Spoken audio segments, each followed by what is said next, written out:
En 1995, en la ciudad de Corby, las vidas de Susan y Tracy se entrelazan de manera inesperada. Tras una noche de pasión, ambas terminan embarazadas al mismo tiempo. Mientras tanto, en el Consejo Municipal de Corby, el concejal Roy presenta un proyecto que promete beneficiar a la ciudad. Tras su aprobación, las operaciones comienzan de inmediato y es en este contexto que conocemos a Ted, un joven inspector que tras descubrir tierras contaminadas con hierro, arsénico, cromo y calcio y entre otros desechos peligrosos, sus hallazgos llaman la atención de los responsables, pero no todos parecen tomar en serio sus advertencias. 9 meses después, Tracy acude a una ecografía rutinaria, donde la doctora le informa que los movimientos del bebé no son normales y que deberá permanecer en observación. Durante su estancia en el hospital, conoce a Susan, con quien sostiene una conversación un poco incómoda. Al día siguiente, en el consejo municipal, Ted intenta presentar sus observaciones al concejal Roy, pero este lo termina subestimando, considerándolo un simple estudiante sin experiencia. Mientras tanto, Susan y Tracy se preparan para dar a luz. El parto de Tracy resulta complicado y su hijo debe permanecer en observación debido a complicaciones médicas. Por otro lado, el hijo de Susan nace con una mala formación en la mano, lo que genera preocupación y preguntas en la joven madre, quien asegura haber evitado el alcohol, el tabaco y otros riesgos durante el embarazo. Paralelamente conocemos a Derek, un operador de maquinaria pesada que solicita a su superior un traslado a una posición de oficina, alegando que está esperando un hijo. Sin embargo, su petición es rechazada y solo recibe vagas compensaciones. Esa misma noche, Ted, tras una discusión con sus compañeros en un bar, decide regresar a la oficina de ingeniería y construcción del consejo. Allí revisa los expedientes y descubre que se ha probado y revisado químicos peligrosos bajo la supervisión del concejal Roy, por lo que decide hacer una copia de los documentos como evidencia. Mientras tanto, Tracy y su pareja Mark reciben la devastadora noticia de que su hija Shelby sufre graves complicaciones. Su corazón solo tiene 2 cámaras, sus pulmones presentan defectos y su estado es crítico. Mientras tanto, Peter, el esposo de Susan, contempla abandonar a su hijo debido a la mala formación en su mano. Al día siguiente, Susan sale a pasear con sus hijos y se encuentra con una amiga que también acaba de dar a luz. Para su sorpresa, el hijo de su amiga presenta una mala formación similar a la de su propio hijo. Mientras tanto, Tracy y Mark enfrentan la dolorosa pérdida de Shelby, cuya frágil vida llegó a su fin. 4 años después, Susan recibe una llamada de un periodista de investigación. Este le sugiere que la mala formación en la mano de su hijo podría estar relacionado con la contaminación del agua o la radiación en el aire. Aunque Susan inicialmente descarta sus comentarios, esa noche no puede evitar preguntarse si alguien o algo está detrás de la condición de su hijo. Al día siguiente, en el consejo municipal, Heigel está visiblemente preocupado. Ha recibido en su casa las fotocopias que Ted sacó clandestinamente de las oficinas aquella noche. De inmediato informa a Roy, quien se compromete a investigar lo sucedido. Mientras tanto, Susan se encuentra en el hospital acompañando a su hijo, quien se somete a una compleja operación para injertar los dedos de su pie en su mano. Allí se cruza con Tracy y descubre que, aunque perdió a su primer hijo poco después de haber nacido, ha logrado salir adelante y ahora espera gemelos. Susan le comenta sobre el periodista lista que está reuniendo madres con hijos que tienen malas formaciones, lo que despierta el interés de Trice, quien decide contar su historia. Esa misma noche, Ted intenta dejar más copias de los documentos en la casa de Hegel, pero esta vez es descubierto. Hegel lo confronta y Ted justifica sus acciones, alegando que todo lo que está haciendo el consejo es un crimen. A la mañana siguiente, Roy ofrece a Hegel el puesto de vicepresidente en su nueva campaña política, con la condición de que le revele el nombre de la persona que está filtrando toda información. Hegel, visiblemente indignado, rechaza dicha oferta.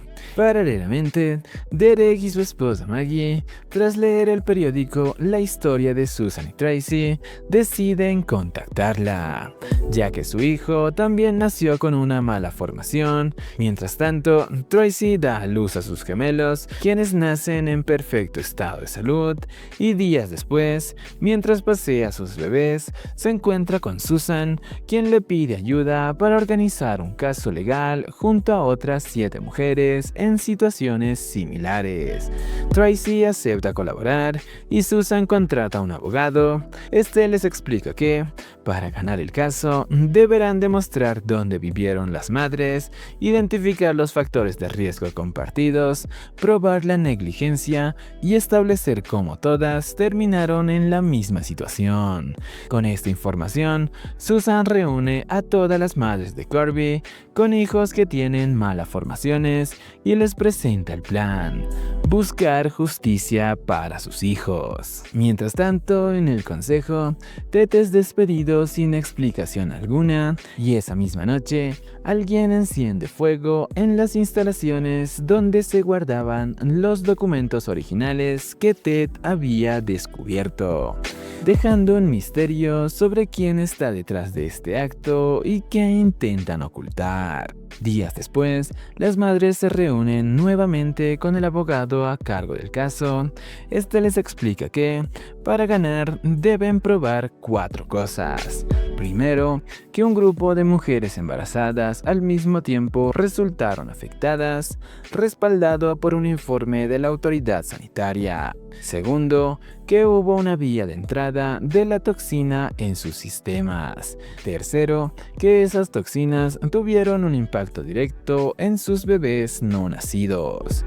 Y cuarto, que existió dolo y negligencia por parte de quienes sabían del peligro y no advirtieron a la comunidad. 3 años después, se lleva a cabo la audiencia del caso. El Consejo Municipal presenta resultados que afirman que el estudio epidemiológico no encontró evidencias de contaminación en Corby durante aquellos años. Susan, frustrada, rechaza las conclusiones del consejo y al día siguiente, junto a Tracy, salen en busca de pruebas que demuestran la presencia de residuos tóxicos en la empresa contratada por el consejo.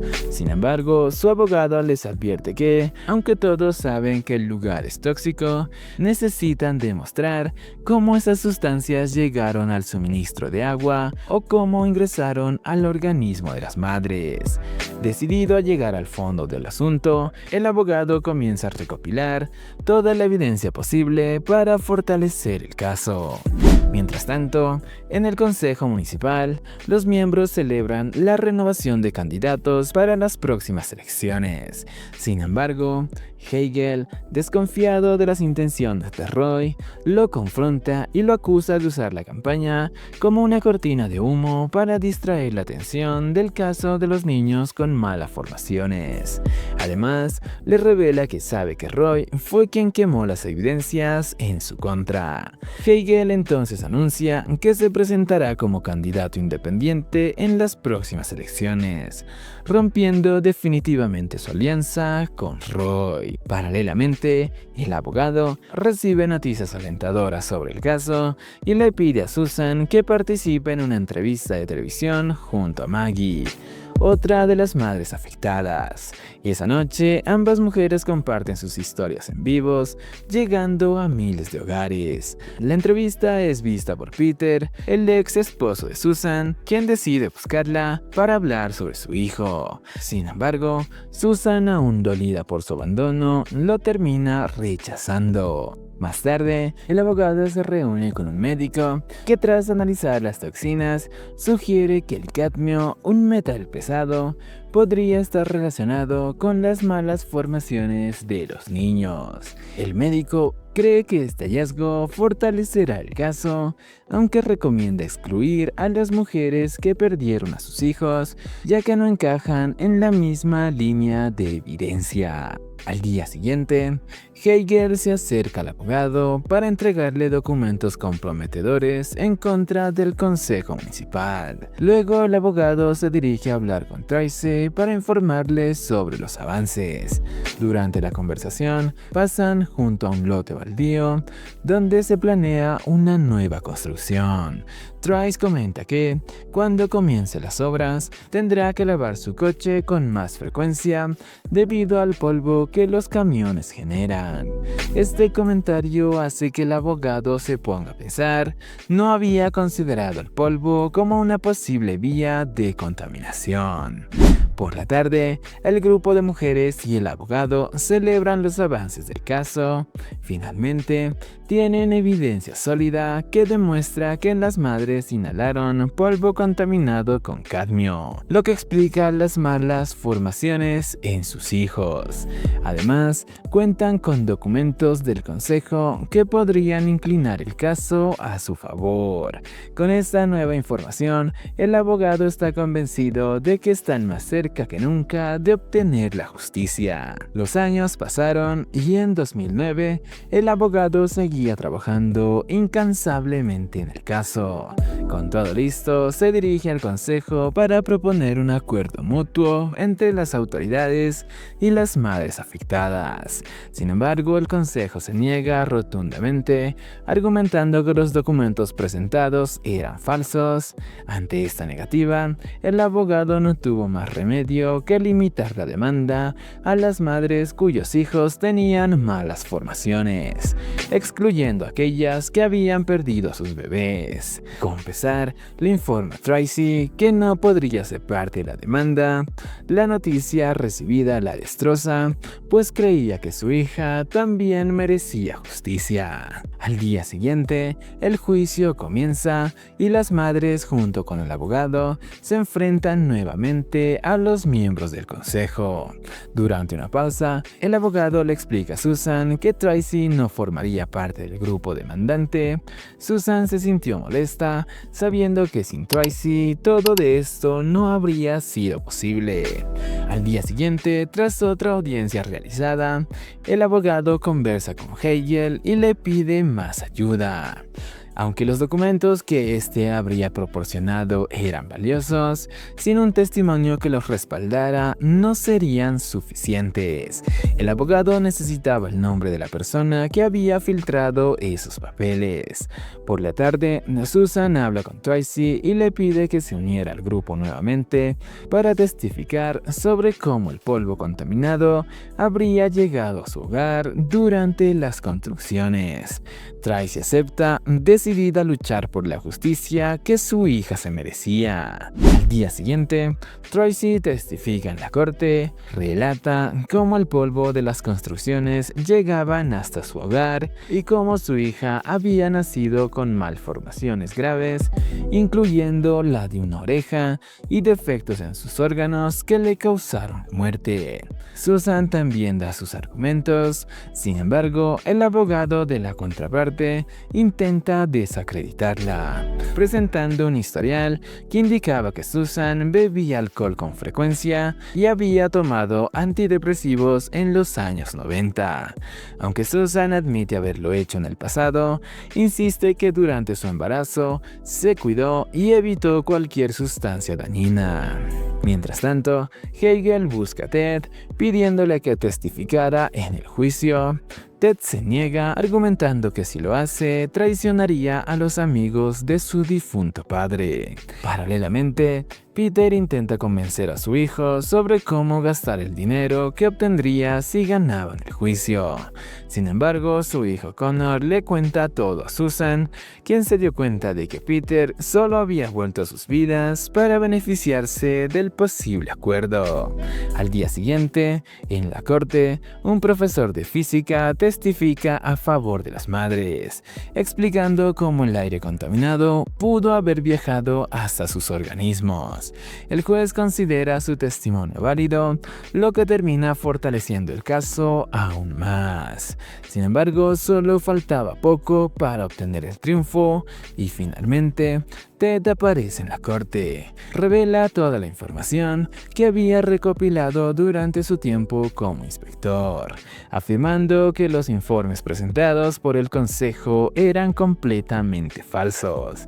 Explica que en varias ocasiones había reportado problemas de salud y seguridad, pero sus informes eran sistemáticamente ignorados o simplemente eliminados. Ted también detalló cómo había recomendado que los camiones usaran cubiertas y lavaran sus ruedas para evitar esparcir desechos tóxicos, pero el consejo lo terminó despidiendo por acusaciones de alterar sus gastos de transporte. Aunque él admite eso, asegura que los documentos que había entregado a Hegel eran totalmente auténticos. Tras este testimonio, el juez da fallo a favor de las madres demandantes. La alegría fue incontenible entre las mujeres, que finalmente veían justicia después de años de lucha. Fuera de la corte, Roy confronta al abogado, argumentando que había otras prioridades en la ciudad que él no entendería. El abogado le responde con firmeza que su único objetivo había sido defender a las mujeres indefensas sin importar el costo. Las madres celebran su victoria en una pequeña fiesta, pero Tracy no se encontraba presente. Susan, sabiendo que Tracy era fundamental en esta lucha, sale a buscarla y cuando la encuentra, le agradece por haberla inspirado a comenzar todo este proceso. Juntas recordaron los 13 años de lucha que había llevado a esa victoria, logrando justicia para sus hijos afectados, basada en una historia real de la lucha de las madres de Corby. En abril del 2010 se llegó a un acuerdo entre el Consejo de Corby y las madres. El Consejo pagó un total de 14.6 millones de libras en compensación. Este caso marcó un hito histórico, siendo el primero en vincular toxinas aéreas con daños fetales, terminando así esta historia. Soy Luis de Historias y Resúmenes. No olvides suscribirte, dejar tu like y tu comentario, activar la campanita de notificaciones para que YouTube te notifique cada vez que subo un video nuevo. Y nos vemos en un siguiente resumen.